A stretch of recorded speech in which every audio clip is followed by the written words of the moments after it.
welcome back to the channel. If you're new here, I'm Derick. I'm a front-end developer based out of Los Angeles, and I'm continuing my series of Method Mondays where I go over every array method there is in JavaScript. Next up on the list, we're taking a look at push. So let's just hop right into our editor and get right into it.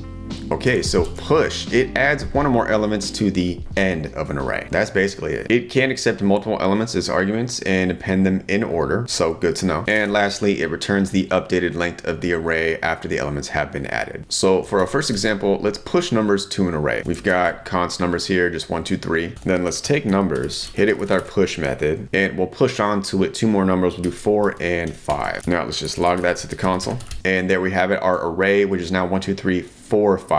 So we just push these last 2 numbers on to the end of our current array. So pretty straightforward. So now what about strings? Let's say we have const fruits here, which is just apple and banana. And we can take fruits, hit it with push, and we'll push onto it a new string. We'll just say cherry. Now let's log fruits to the console. And you can see we have our new array here, apple, banana, and then we appended cherry to the end of it. So again, pretty straightforward. Now, lastly, what about objects? Let's say we have the array users, which is just one object for now, named Alice. And then let's create a new user. We'll just call it new user, which will just equal another person object. They'll of course have a name like above. We'll just call this person Bob. Then let's take users down here, hit it with push, and we want to push onto it our new user. Then let's log users to the console and see what we get. So our array has 2 items now, 2 objects. We can open that up and we've got both Alice and Bob in there. So the best way to think about push is that it just takes an array and it pushes an item onto it, specifically the end. Yeah, that's about it for push. Super simple. I will link this code down in the description if you want to take a look. Hopefully you all found this helpful. If you did, definitely hit the like button, and I will catch you in the next one.